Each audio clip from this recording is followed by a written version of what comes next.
ನಮಸ್ತೆ ಸ್ನೇಹಿತರೆ, welcome back another video. Please ನಮ್ಮ ಚಾನಲ್ನ ಸಬ್ಸ್ಕ್ರೈಬ್ ಮಾಡಿರಿ. ಯಾಕಂತಂದ್ರೆ ಮತ್ತು ನಮ್ಮ ಯೂಟ್ಯೂಬ್ ಚಾನಲಿಂದ ಒಂದು ಟೆಲಿಗ್ರಾಮ್ ಗ್ರೂಪನ್ನು ಕ್ರಿಯೇಟ್ ಮಾಡಿದ್ದೀವಿ. ಅದನ್ನು ತಾವು ಜಾಯಿನ್ ಆಗುವಂಥ ಪ್ರಯತ್ನ ಮಾಡಬೇಕು. ದಯವಿಟ್ಟು ಈ ವಿಡಿಯೋದ ಕೆಳಗಡೆ ನಾವೇನು ಮಾಡ್ತೀವಿ ಅಂದರೆ ಲಿಂಕನ್ನು ಹಾಕಿರ್ತೀವಿ.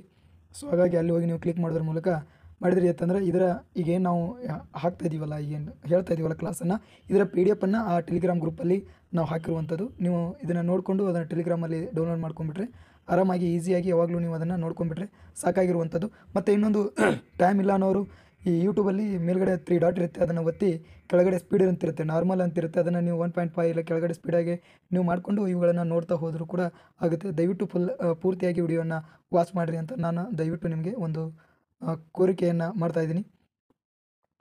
ಈಗ ಮೊದಲನೇ 50ನೇ ಪ್ರಶ್ನೆಯನ್ನು ನೋಡೋದಾದರೆ, ಭಾರತದಲ್ಲಿ ಸರಕು ಮತ್ತು ಸೇವಾ ತೆರಿಗೆ ಯಾವಾಗ ಜಾರಿಗೆ ಆಯಿತು ಅಂತ ಕೇಳಿದ್ದಾರೆ. ಈ 2017 ಜುಲೈರಂದು ಈ ಸರಕು ಮತ್ತು ಸೇವಾ ತೆರಿಗೆ ಜಾರಿಯಾಗಿರುವಂಥದ್ದು. ಸರಕು ಮತ್ತು ಸೇವಾ ತೆರಿಗೆ ಜಾರಿಯಾಗಿರುವಂಥದ್ದು. ಇನ್ನು ನೆಕ್ಸ್ಟ್ ಕಲರನ್ನು ಚೇಂಜ್ ಮಾಡ್ತಾ ಇದ್ದೀನಿ, ಒಂದು ನಿಮಿಷ ಇರಿ. ಆಮೇಲೆ ನಂತರ ಪ್ರಶ್ನೆ, CBDCಯ ವಿಸ್ತೃತ ರೂಪ ಏನು ಅಂತ ಕೇಳಿದ್ದಾರೆ. CBDCಯ ವಿಸ್ತೃತ ರೂಪ ಸೆಂಟ್ರಲ್ ಬ್ಯಾಂಕ್ ಡಿಜಿಟಲ್ ಕರೆನ್ಸಿ ಅಂತಕ್ಕಂಥದ್ದು ವಿಸ್ತೃತ ರೂಪ ಆಗುವಂಥದ್ದು ಸ್ನೇಹಿತರೆ. ಉತ್ತರ ಬಂದು 3. ಇನ್ನು ಹಣದುಬ್ಬರಕ್ಕೆ ಕಾರಣ ಏನು ಅಂತ ಕೇಳಿದರೆ, ಹಣದುಬ್ಬರಕ್ಕೆ ಕಾರಣ ಹಣದ ಬೇಡಿಕೆಯಲ್ಲಿ ಹೆಚ್ಚಳ ಆದಾಗ ಹಣದುಬ್ಬರ ಹೆಚ್ಚಾಗುವಂಥದ್ದು. ಇನ್ನು ನೋಡ್ರಿ ನೆಕ್ಸ್ಟ್ 22-23ನೇ ಸಾಲಿನ ಕರ್ನಾಟಕ ಯಾವ ಜಿಲ್ಲೆಯು ಕರ್ನಾಟಕದ ಒಟ್ಟು ಆಂತರಿಕ ಉತ್ಪನ್ನಕ್ಕೆ ಅತ್ಯಂತ ಹೆಚ್ಚು ಕೊಡುಗೆಯನ್ನು ಕೊಟ್ಟಿದೆ ಅಂತ ಕೇಳಿದ್ದಾರೆ. ಅದು ನಮಗೆ ಆಬ್ವಿಯಸ್ಲಿ ಗೊತ್ತಾಗಿರುವಂಥದ್ದು ಬೆಂಗಳೂರು ನಗರ, ಅಲ್ಲಿ ಹೆಚ್ಚಿನ ಆದಾಯ ಇರುವಂಥದ್ದು, IT-BT ಕಂಪ್ನಿ ಇರೋದರಿಂದ. ಇನ್ನು ಸೆಬಿಯ ವಿಸ್ತೃತ ರೂಪ ಏನು ಅಂತ ಕೇಳಿದ್ದಾರೆ. ಸೆಬಿಯ ವಿಸ್ತೃತ ರೂಪ ಭಾರತೀಯ ಷೇರು ಮತ್ತು ವಿನಿಮಯ ಮಂಡಳಿ ಅಂತಕ್ಕಂಥದ್ದು 1ನೇ ಆಯ್ಕೆ ಸರಿಯಾಗಿರ್ತಕ್ಕಂಥದ್ದು. ನಂತರ ಬರ್ತಕ್ಕಂಥದ್ದು, ಕರ್ನಾಟಕ ಸರ್ಕಾರ ತನ್ನ ಮೊದಲ ಮಾನವನ ಅಭಿವೃದ್ಧಿ ವರದಿಯನ್ನು ಯಾವಾಗ ಪ್ರಕಟಿಸುವುದು ಅಂತ ಕೇಳಿದರೆ 1999ರಲ್ಲಿ ಪ್ರಕಟಿಸಿರುವಂಥದ್ದು. ಈ ಕೆಳಗಿನವುಗಳಲ್ಲಿ ಯಾವುದು ದ್ವಿತೀಯ ವಲಯಕ್ಕೆ ಸೇರಿರುವುದಿಲ್ಲ ಅಂತ ಕೇಳಿದ್ದಾರೆ. ಇಲ್ಲಿ ನೋಡಿ, ಇಲ್ಲಿ ಇದು ಗ್ರೇಸ್ ಆಗುವಂಥ ಸಾಧ್ಯತೆ ಇದೆ, ಆದರೂ ಉತ್ಪಾದನೆ ಇರ್ತಕ್ಕಂಥದ್ದು. ನೋಡ್ರಿ, ವಿದ್ಯುತ್, ಗಣಿಗಾರಿಕೆ, ಹೈನುಗಾರಿಕೆ ಇದೆಲ್ಲ ಬರ್ತದೆ. ಗಣಿಗಾರಿಕೆ ಇವು ಸೇರಿರುವುದಿಲ್ಲ ಅಂತ ಕೇಳಿದ್ದಾರೆ. ಅದನ್ನು ನೋಡಬೇಕು, ಇನ್ನು ಗಣಿಗಾರಿಕೆಯನ್ನು ಕೊಡ್ತಾರೋ ಏನು ಉತ್ಪಾದನೆ ಕೊಡ್ತಾರೋ ಗೊತ್ತಿಲ್ಲ, ಹಾಗಾಗಿ ಅದನ್ನು ನಾನು ಗ್ರೇಸ್ ಅಂದ್ಕೊಂಡಿದ್ದೀನಿ. ಅಂತಾರಾಷ್ಟ್ರೀಯ ಟೆನ್ನಿಸ್ ಹಾಲ್ ಆಫ್ ಫೇಮ್ಗೆ ನಾಮನಿರ್ದೇಶನಗೊಂಡ ಏಷ್ಯಾದ ಮೊದಲ ವ್ಯಕ್ತಿ ಯಾರು ಅಂತ ಕೇಳಿದರೆ ಲಿಯಾಂಡರ್ ಪೇಸ್ ರವರು. ತಮಗೆ ಇದು ಗೊತ್ತಿರಬೇಕಾಗಿರ್ತಕ್ಕಂಥದ್ದು. ದ ಇಂಡಿಯಾ ವೇ ಅಂತಕ್ಕಂಥ ಗ್ರಂಥವನ್ನು ಬರೆದವರು ಯಾರು ಅಂತಂದ್ರೆ S ಜಯಶಂಕರ್ ಅವರು. ಈಗ ಏನಿದ್ದಾರೆ ಅಂತಂದ್ರೆ ಅವರು ಭಾರತದ ವಿದೇಶಾಂಗ ಮಂತ್ರಿ ಇದ್ದಾರೆ. ವಿದೇಶಾಂಗ ಮಂತ್ರಿಗಿನ ಮುಂಚೆ ಇದ್ದರು ಅಂದರೆ ಭಾರತ ವಿದೇಶಾಂಗದ ಕಾರ್ಯದರ್ಶಿಯಾಗಿದ್ದರು. BJP ಗೌರ್ಮೆಂಟ್ ಅಂದರೆ ನರೇಂದ್ರ ಮೋದಿ ಅವರ ಸಚಿವ ಸಂಪುಟದಲ್ಲಿ ಅವರು ಏನಾಗಿದ್ದಾರೆ, ವಿದೇಶಾಂಗ ಮಂತ್ರಿಯಾಗಿ ಸತತವಾಗಿ ಈ 2ನೇ ಅವಧಿಗೆ ಆಯ್ಕೆಯಾಗಿರುವಂಥದ್ದು. ಇನ್ನು ನಂತರ ಪ್ರಶ್ನೆ ನೋಡೋದಾದರೆ, ಇಲ್ಲಿ ಬರ್ತಕ್ಕಂಥ ಸ್ವಾಚ್ ಮತ್ತು ಕ್ಲೀನ್ ಕರ್ಜ್ ಅಂತಕ್ಕಂಥ ಪದಗಳನ್ನು ಯಾವ ಕ್ರೀಡೆಯಲ್ಲಿ ಬಳಸಲಾಗಿದೆ ಅಂತ ಕೇಳಿದರೆ ಇವು ಭಾರ ಎತ್ತುವ ಸ್ಪರ್ಧೆಯಲ್ಲಿ ಬಳಸ್ತಕ್ಕಂಥದ್ದು. ಕೌಟುಂಬಿಕ ಹಾಕಿ ಪಂದ್ಯಾವಳಿಗೆ ಪ್ರಸಿದ್ಧವಾಗಿರ್ತಕ್ಕಂಥ ಜಿಲ್ಲೆ ಯಾವುದು ಅಂತ ಕೇಳಿದರೆ ಕೊಡಗು. 2023-24ನೇ ಸಾಲಿನ ರಣಜಿ ಟ್ರೋಫಿ ವಿಜೇತ ತಂಡ ಯಾವುದು ಅಂತ ಕೇಳಿದರೆ ಮುಂಬೈ. ಅತಿ ಹೆಚ್ಚು ಬಾರಿ ವಿಜೇತ ಆಗಿರ್ತಕ್ಕಂಥ ತಂಡ ಕೂಡ ಮುಂಬೈ ಆಗಿರುವಂಥದ್ದು, ತಮಗೆ ಗೊತ್ತಿರಲಿ. 2022ರ ಏಷ್ಯನ್ ಗೇಮ್ಸ್ನಲ್ಲಿ ಭಾರತೀಯ ಪ್ಯಾರಾ ಒಲಿಂಪಿಕ್ ಸ್ಪರ್ಧಾಳುಗಳು ಕೆಳಗಿನ ಯಾವ ವಿಭಾಗದ ಕ್ರೀಡೆಗಳಲ್ಲಿ ಅತಿ ಹೆಚ್ಚು ಪದಕವನ್ನು ಗೆದ್ದಿರ್ತಕ್ಕಂಥದ್ದು ಅಂತ ಕೇಳಿದರೆ ಅಥ್ಲೆಟಿಕ್ಸ್ ವಿಭಾಗದಲ್ಲಿ. 2023ನೇ ಸಾಲಿನ ಕ್ರಿಕೆಟ್ ಕ್ಷೇತ್ರದಲ್ಲಿ ಅರ್ಜುನ ಪ್ರಶಸ್ತಿಯನ್ನು ಪಡೆದವರು ಯಾರು ಅಂತ ಕೇಳಿದರೆ ಮೊಹಮ್ಮದ್ ಶಮೀರ್ ಅವರಿಗೆ ಅರ್ಜುನ ಪ್ರಶಸ್ತಿಯನ್ನು ನೀಡಲಾಗಿರುವಂಥದ್ದು. ಇನ್ನು ಎವರೆಸ್ಟ್ ಮ್ಯಾನ್ ಎಂದು ಹೆಸರಾಗಿರುವ ಕಮಿರೀಟಾ ಶೆರ್ಪಾರವರು 26ನೇ ಮೌಂಟ್ ಎವರೆಸ್ಟ್ ಏರುವ ಮೂಲಕ ಹೊಸ ದಾಖಲೆಯನ್ನು ನಿರ್ಮಿಸಿದರು. ಇವರು ಯಾವ ರಾಷ್ಟ್ರದವರು ಅಂತ ಕೇಳಿದರೆ ಇವರು ನೇಪಾಳದವರು, ಇದು ಗೊತ್ತಿರಲಿ. ಸಾರಿ ಸ್ನೇಹಿತರೆ. 2023ನೇ ರಾಷ್ಟ್ರೀಯ ಚಲನಚಿತ್ರ ಪ್ರಶಸ್ತಿ ಅತ್ಯುತ್ತಮ ನಟ ಪ್ರಶಸ್ತಿ ಯಾರು ಪಡೆದವರು ಅಂತ ಕೇಳಿದ್ದಾರೆ ಅಲ್ಲು ಅರ್ಜುನ್ ರವರು. ಅತ್ಯುತ್ತಮ ನಟಿ ಯಾರು ಅಂತ ಕೇಳ್ತಾರೆ, ಅದನ್ನು ಕೂಡ ನೀವು ಓದ್ಕೋಬೇಕಾಗಿರ್ತಕ್ಕಂಥದ್ದು. ಯಾರು ಹೇಳ್ರಿ? ಆಲಿಯಾ ಭಟ್. ಇನ್ನು ಪ್ರಧಾನಮಂತ್ರಿ 15 ಅಂಶಗಳ ಕಾರ್ಯಕ್ರಮ ಇವರು ಕಲ್ಯಾಣಕ್ಕೆ ಸಂಬಂಧಿಸಿದ ಅಂತಂದ್ರೆ 15 ಅಂಶಗಳ ಕಾರ್ಯಕ್ರಮ ಇದು ಅಲ್ಪಸಂಖ್ಯಾತರಿಗೆ ಸಂಬಂಧಿಸಿರ್ತಕ್ಕಂಥ ಕಾರ್ಯಕ್ರಮವಾಗಿರುವಂಥದ್ದು. ಇನ್ನು ಕೆಳಗಿನ ಯಾವ ಬುಡಕಟ್ಟು ಕರ್ನಾಟಕದಲ್ಲಿ ಕಂಡುಬರುವುದಿಲ್ಲ ಅಂತ ಕೇಳಿದ್ದಾರೆ. ಹಕ್ಕಿಪಿಕ್ಕಿ, ಸಿದ್ಧಿ ಜನಾಂಗ, ಸೂಲಿಗ ಇಲ್ಲಿ ಕಂಡುಬರ್ತಕ್ಕಂಥದ್ದು. ಈ ನಾಗ ಅಂತಕ್ಕಂಥ ಜನಾಂಗ ಇಲ್ಲಿ ಕಂಡುಬರುವುದಿಲ್ಲ. ಜಗತ್ತಿನಲ್ಲಿ ಅತಿ ಉದ್ದವಾದ ಖಾತರಿಯ ಕಾರ್ಯಕ್ರಮ ಮನ್ರೇಗಾ. ಮಹಾತ್ಮ ಗಾಂಧಿ ರಾಷ್ಟ್ರೀಯ ಗ್ರಾಮೀಣ ಉದ್ಯೋಗ ಯೋಜನೆ ಯಾವಾಗ ಅನುಷ್ಠಾನಗೊಂಡಿತು ಅಂತ ಕೇಳಿದ್ದಾರೆ 2006ರಲ್ಲಿ. ನರೇಗಾ ಆಗಿದ್ದು ಬೇರೆ, ಉದ್ಯೋಗ ಖಾತ್ರಿಯಾಗಿದ್ದು 2005ರಲ್ಲಿ, ಆದರೆ ಗಾಂಧೀಜಿಯವರ ಹೆಸರಿಟ್ಟಿದ್ದು 2006ರಲ್ಲಿ, ಅದು ಕನ್ಫ್ಯೂಸ್ ಮಾಡ್ಕೋಬೇಡಿ. ಇನ್ನು ನಂತರ ಮನುಷ್ಯನು ತನ್ನ ಭಾವನೆಗಳನ್ನು ಮುಖವಾಗಿ ಇವುಗಳಲ್ಲಿ ಯಾವುದರ ಮೂಲಕ ವ್ಯಕ್ತಪಡಿಸುತ್ತಾನೆ ಅಂತಂದರೆ ಆಂಗಿ ಭಾಷಿಕ ಅಥವಾ ಮುಖಭಾವದ ಮೂಲಕ ವ್ಯಕ್ತಪಡಿಸ್ತಕ್ಕಂಥದ್ದು.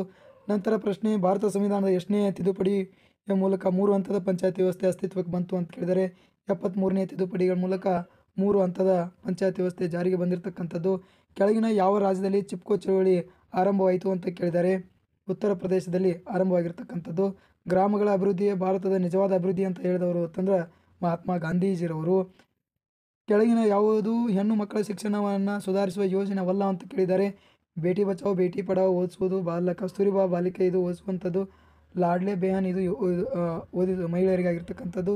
ಇದು ಪ್ರಧಾನಮಂತ್ರಿ ಮಾತೃ ವಂದನಾ ಯೋಜನೆ ಅಂತಂದರೆ ಇದು ಹಿರಿಯರಿಗೆ ಮಾಡಿರುವಂಥದ್ದು. ಇದು ಉತ್ತರ ಬಂದು 4 ಆಗಿರುತ್ತೆ ಸ್ನೇಹಿತರೆ. ಜಾಗತಿಕ ಹಸಿವು ಸೂಚ್ಯಂಕದಲ್ಲಿ ಸೂಚ್ಯಂಕ 2023ರಲ್ಲಿ ಭಾರತದ ಎಷ್ಟನೇ ಸ್ಥಾನದಾಗಿದೆ ಅಂದರೆ 111ನೇ ಸ್ಥಾನದಾಗಿದೆ. ಹಾಗಾದರೆ ಸರ್ವೋಚ್ಚ ನ್ಯಾಯಾಲಯದ ಕೆಳಗಿನ ಯಾವ ಪ್ರಕರಣವನ್ನು ಮಂಡಲ್ ಪ್ರಕರಣ ಎಂದು ಕರೆಯುತ್ತಾರೆ ಅಂತ ಕೇಳ್ತಾರೆ. ಇಂದಿರಾ ಸಹಾನಿರವರ ಪ್ರಕರಣವನ್ನು ಮಂಡಲ್ ಪ್ರಕರಣ ಅಂಥೇಳಿ ಕರೀತಾರೆ. ಭಾರತದ ಸಂವಿಧಾನದ ಎಷ್ಟು ಕನ್ಫ್ಯೂಸ್ ಕೇಳಿದ್ದಾನೆ. 4A ಒಟ್ಟು ವಿಧಿಗಳ ಸಂಖ್ಯೆ ಎಷ್ಟು ಅಂತ ಕೇಳಿದ್ದಾನೆ. ಇದು ಕೇವಲ 1 ಸ್ನೇಹಿತರೆ. 6 ಇದು ಮೂಲಭೂತ ಹಕ್ಕುಗಳಲ್ಲಿ ಬರುವಂಥದ್ದು. 10 ಇಲ್ಲಿ ಅದರಲ್ಲಿ ಸಬ್ ಬರ್ತಾವೆ, ಅವು ವಿಧಿಗಳಲ್ಲ, ಅವು ಕರ್ತವ್ಯಗಳು. 11 ಕೂಡ ಅದು ಕರ್ತವ್ಯಗಳಾಗ್ತವೆ. ಹಾಗಾದರೆ ನೆಕ್ಸ್ಟ್ ಪ್ರಶ್ನೆ ಕೇಳಿದ್ದಾರೆ, VVPATನ ವಿಸ್ತೃತ ರೂಪ ಏನು ಅಂತ ಕೇಳಿರುವಂಥದ್ದು. ವೋಟರ್ ವೇರಿಯಬಲ್ ಪೇಪರ್ ಎಡಿಟ್ರಿಯಲ್ ಅಂತಕ್ಕಂಥದ್ದು. ನೀವು ಓಟ್ ಹಾಕ್ತಿದ್ರೆ ನಿಮ್ಗೆ ಗೊತ್ತಾಗ್ತದೆ. ಅಲ್ಲಿ ಒಂದ್ಸರಿ ಪಕ್ಕದಲ್ಲಿ ಒಂದು ಚಿತ್ರ ಕಾಣಿಸುತ್ತೆ, ನೀವು ಹಾಕಿದ ತಕ್ಷಣ ಚಿತ್ರ ಅದು ಕೆಳಗಡೆ ಬೀಳುವಂಥದ್ದಕ್ಕೆ VVPAT ಅಂತ ಕರೀತಾರೆ. ಅದೇ ರೀತಿಯಾಗಿ ನಿರ್ದೇಶಕ ತತ್ವಗಳನ್ನು ಕೆಳಕಂಡ ಯಾವ ಸರ್ಕಾರ ನಿರ್ದೇಶನವಾಗಿರುತ್ತದೆ ಅಂತಂದ್ರೆ ಎಲ್ಲ ಸರ್ಕಾರಗಳಿಗೆ ನಿರ್ದೇಶನ ಮಾಡುವಂಥದ್ದು. ಪ್ರಸ್ತುತ ಭಾರತದಲ್ಲಿ ಸಂವಿಧಾನದಲ್ಲಿ ಆಸ್ತಿ ಹಕ್ಕು ಒಂದು ಏನು ಅಂತಂದರೆ ಇದು ಕಾನೂನುಬದ್ಧ ಹಕ್ಕಾಗಿರ್ತಕ್ಕಂಥದ್ದು. ಕಲ್ಯಾಣ ರಾಜ್ಯದ ಆದರ್ಶವನ್ನು ಭಾರತ ಸಂವಿಧಾನ ಈ ಭಾಗದಲ್ಲಿ ಅಳವಡಿಸಲಾಗಿದೆ ಅಂತಂದರೆ ರಾಜ್ಯ ನಿರ್ದೇಶಕ ತತ್ವಗಳಲ್ಲಿ ಅಳವಡಿಸಲಾಗುವಂಥದ್ದು. ರಾಜ್ಯಗಳ ಪುನರ್ವಿಂಗಡಣಾ ಆಯೋಗದ ಅಧ್ಯಕ್ಷರು ಯಾರು ಅಂತಂದ್ರೆ ಫಜಲ್ ಅಲಿರವರು ಪುನರ್ವಿಂಗಡಣಾ ಆಯೋಗದ ಅಧ್ಯಕ್ಷರಾಗಿರುವಂಥದ್ದು. 73ನೇ ತಿದ್ದುಪಡಿಯ ಮೂಲಕ ಸಂವಿಧಾನಕ್ಕೆ ಸೇರಿಸಲಾದ ಭಾಗ ಯಾವುದು ಅಂತಂದರೆ 9A ಅಂತಕ್ಕಂಥದ್ದು ನಿಮ್ಗೆ ಗೊತ್ತಿರಬೇಕು. 2024-25ನೇ ಸಾಲಿನ ಕರ್ನಾಟಕ ಬಜೆಟ್ನಲ್ಲಿ ಜಾರಿಗೆ ತಂದ ಅನ್ನ ಸುಧಾಯಿ ಕಾರ್ಯಕ್ರಮಕ್ಕೆ ಸಂಬಂಧಿಸಿದಂತೆ ಕೆಳಗಿನ ಯಾವ ಹೇಳಿಕೆ ಸರಿಯಾಗಿದೆ ಅಂತಂದರೆ ಇದು ಹಿರಿಯ ನಾಗರಿಕರಿಗೆ ಮನೆ ಬಾಗಿಲಿಗೆ ಉಚಿತ ಆಹಾರ ವಸ್ತುಗಳನ್ನು ಪೂರೈಸುವಂಥದ್ದು. ಇದು ಸರಿಯಾಗಿರುವಂಥದ್ದು ಸ್ನೇಹಿತರೆ. ನಂತರ 84ನೇ ಪ್ರಶ್ನೆ, ಸಂವಿಧಾನದ ಯಾವ ತಿದ್ದುಪಡಿ ಮೂಲಕ ಆರ್ಥಿಕ ಹಿಂದುಳಿದ ವರ್ಗದವರಿಗೆ 10% ಮೀಸಲಾತಿಯನ್ನು ನೀಡಲಾಗಿದೆ ಅಂತ ಕೇಳಿದರೆ 103ನೇ ತಿದ್ದುಪಡಿ ಸ್ನೇಹಿತರೆ. ಇದು ಗೊತ್ತಿರಬೇಕಾಗಿರ್ತಕ್ಕಂಥದ್ದು. 85ನೇ ವಿಧಿ, ಭಾರತದ ಒಕ್ಕೂಟ ಯಾವ ರಾಷ್ಟ್ರದ ಮಾದರಿಯನ್ನು ಆಧರಿಸಿದೆ ಅಂತಂದರೆ ಕೆನಡಾ ಮಾದರಿಯ ಆಧರಿಸಿರುವಂಥದ್ದು. ಭಾರತ ಸಂವಿಧಾನದ ಯಾವ ವಿಧಿ ಹಣಕಾಸಿನ ತುರ್ತು ಪರಿಸ್ಥಿತಿಗೆ ಸಂಬಂಧಿಸಿದೆ ಅಂತಂದರೆ 360ನೇ ವಿಧಿ ಅನ್ನೋದು ತಮ್ಮ ಗಮನಕ್ಕೆ ಗೊತ್ತಿರಬೇಕು. ಎಷ್ಟನೇ ವಿಧಿ? 360ನೇ ವಿಧಿ. ಹೋಗಿ ಹಾಗಾದ್ರೆ 352 ಏನು 356 ಏನು ಅಂತಕ್ಕಂಥದ್ದು ತಮ್ಗೆ ಆಲ್ರೆಡಿ ಗೊತ್ತಿರುವಂಥದ್ದು. 52 ಅಂದರೆ ರಾಜ್ಯದ್ದು ತುರ್ತು ಪರಿಸ್ಥಿತಿ, 356 ರಾಜ್ಯದ್ದು, 352 ಅಂತಂದರೆ ರಾಷ್ಟ್ರೀಯ ತುರ್ತು ಪರಿಸ್ಥಿತಿ. ಸ್ನೇಹಿತರೆ, ರಾಷ್ಟ್ರೀಯ ತುರ್ತು ಪರಿಸ್ಥಿತಿಯನ್ನು ಈಗ 3 ಬಾರಿಯನ್ನು ಹೇರಲಾಗಿರುತ್ತದೆ. ಹಣಕಾಸು ತುರ್ತು ಪರಿಸ್ಥಿತಿಯನ್ನು ಇಲ್ಲಿವರೆಗೂ ಹೇರಿಲ್ಲ. ಆದರೆ ಕರ್ನಾಟಕದಲ್ಲಿ 6 ಬಾರಿ ರಾಜ್ಯ ತುರ್ತು ಪರಿಸ್ಥಿತಿಯನ್ನು ಜಾರಿ ಮಾಡಿರ್ತಕ್ಕಂಥದ್ದನ್ನು ನಾವು ಕಾಣ್ತೀವಿ. ಅದೇ ರೀತಿಯಾಗಿ ಸಂವಿಧಾನದ ಯಾವ ವಿಧಿಯನ್ನು ರಾಜ್ಯಪಾಲರ ಹುದ್ದೆಗೆ ಅವಕಾಶ ಕಲ್ಪಿಸಿದೆ ಅಂತ ಹೇಳಿದರೆ 153ನೇ ವಿಧಿ ಅಂತಕ್ಕಂಥದ್ದು ನಮಗೆ ಗೊತ್ತಿರಬೇಕು. ಆದರೆ ರಾಷ್ಟ್ರಪತಿಯವರದ್ದು ಎಷ್ಟನೇ ವಿಧಿ ಅಂತಂದರೆ 53 ಅಥವಾ 52? ಕಮೆಂಟ್ ಮಾಡಿ ಹೇಳಿ ನೋಡೋಣ. ನಂತರ ಪ್ರಶ್ನೆ 88ನೇ ಪ್ರಶ್ನೆ, ರಾಜ್ಯ ಮಂತ್ರಿಮಂಡಲದಲ್ಲಿ ಇರಬಹುದಾದ ಗರಿಷ್ಠ ಮಂತ್ರಿಗಳ ಸಂಖ್ಯೆ ಎಷ್ಟು ಅಂತ ಕೇಳಿದರೆ ರಾಜ್ಯ ವಿಧಾನಸಭೆ ಸದಸ್ಯರ ಸಂಖ್ಯೆ 15ರಷ್ಟು ಮೀರುವಂತಿಲ್ಲ, ಮುಖ್ಯಮಂತ್ರಿಯನ್ನು ಸೇರಿಸಿ. ಭಾರತದ ಸಂವಿಧಾನದ ಯಾವ ವಿಧಿಯ ಪ್ರಕಾರ ರಾಜ್ಯಪಾಲರು ಸುಗ್ರೀವಾಜ್ಞೆಯನ್ನು ಹೊರಡಿಸುತ್ತಾರೆ ಅಂತಂದರೆ ರಾಜ್ಯಪಾಲರು ಸುಗ್ರೀವಾಜ್ಞೆ ಹೊರಡಿಸುವುದು 231 ವಿಧಿ ಅನ್ವಯ. ರಾಷ್ಟ್ರಪತಿ ಸುಗ್ರೀವಾಜ್ಞೆ ಹೊರಡಿಸುವುದು 123 ವಿಧಿಯ ಮೂಲಕ, 123ನೇ ವಿಧಿಯ ಮೂಲಕ. ಹಾಗಾದರೆ ಖಿಲಾಫತ್ ಸಮಿತಿ ಯಾವಾಗ ಅಸಹಕಾರ ಪ್ರಾರಂಭಿಸಿತು ಅಂತ ಕೇಳ್ತಾರೆ ಆಗಸ್ಟ್ 31, 1920 ಅಂತಕ್ಕಂಥದ್ದು ತಮಗೆ ಗೊತ್ತಿರಬೇಕು. ಹಾಗಾದರೆ 1916ರಲ್ಲಿ ಲಕ್ನೋ ಒಪ್ಪಂದ ಯಾರ್ಯಾರ ಮಧ್ಯೆ ನಡೆಯಿತು ಅಂತ ಕೇಳ್ತಾರೆ ಕಾಂಗ್ರೆಸ್ ಮತ್ತು ಮುಸ್ಲಿಂ ಲೀಗ್ ಮಧ್ಯೆ ನಡೆದಿರ್ತಕ್ಕಂಥದ್ದು. ಮೊಘಲರ ಆಡಳಿತ ಭಾಷೆ ಯಾವುದು ಅಂತ ಕೇಳಿದರೆ ಪರ್ಷಿಯನ್ ಆಗಿರುವಂಥದ್ದು. ದಯವಿಟ್ಟು ಯಾರು ಕನ್ಫ್ಯೂಸ್ ಮಾಡ್ಕೋಬಾರ್ದು. ಕೆಳಕಂಡವುಗಳಲ್ಲಿ ವಿಜಯನಗರದ ಸಾಮ್ರಾಜ್ಯದಲ್ಲಿ ಚಲಾವಣೆಯಲ್ಲಿದ್ದ ಚಿನ್ನದ ನಾಣ್ಯ ಯಾವುದು ಅಂತಂದರೆ ವರ ಅಂತಕ್ಕಂಥದ್ದು. ಕೆಳಗಿನ ಯಾವ ರಾಜವಂಶಗಳ ರಾಜರು ತಮ್ಮ ದೇವಪುತ್ರರೆಂದು ಕರೆಯುತ್ತಾರೆ ಅಂದರೆ ಕುಶಾಣರನ್ನು ತಾವೇನು ಕರೆದುಕೊಳ್ಳುತ್ತಿದ್ದರು. ಹಾಲ ಬರೆದ ಗತಾಸಪ್ತಪದಿ ಕೃತಿ ಯಾವ ಭಾಷೆಯಲ್ಲಿದೆ ಅಂತಂದರೆ ಇದು ಪ್ರಾಕೃತ ಭಾಷೆಯಲ್ಲಿರುವಂಥದ್ದು. ವಜ್ರಯಾನ ಪಂಥ ಯಾವುದೇ ಧರ್ಮಕ್ಕೆ ಸಂಬಂಧಿಸಿದೆ ಅಂತಕ್ಕಂಥದ್ದು ಬೌದ್ಧ ಧರ್ಮಕ್ಕೆ. ಬೌದ್ಧ ಧರ್ಮದಲ್ಲಿ ಹೀನಯಾನ, ಮಹಾಯಾನ ಮತ್ತು ಇನ್ನೊಂದು ವಜ್ರಯಾನ ಅಂತಕ್ಕಂಥ 3 ಪಂಥಗಳನ್ನು ನಾವು ಕಾಣ್ತೀವಿ. ತಾನ್ಸೇನನ ಸಮಾಧಿ ಎಲ್ಲಿದೆ ಅಂತ ಕೇಳಿದರೆ ಇದು ಮಧ್ಯಪ್ರದೇಶದ ಗ್ವಾಲಿಯರ್ ಅನ್ನೋ ಪ್ರದೇಶದಲ್ಲಿ ಇರುವಂಥದ್ದು ಸ್ನೇಹಿತರೆ. ಅದೇ ರೀತಿಯಾಗಿ ಖಜುರಾಹೋದ ಲಕ್ಕನ ದೇವಾಲಯ ಯಾವ ದೇವರಿಗಾಗಿ ನಿರ್ಮಿಸಲಾಗಿರುವಂಥದ್ದು ಅಂದರೆ ವಿಷ್ಣು ದೇವರಿಗಾಗಿ ನಿರ್ಮಿಸಿರುವಂಥದ್ದು.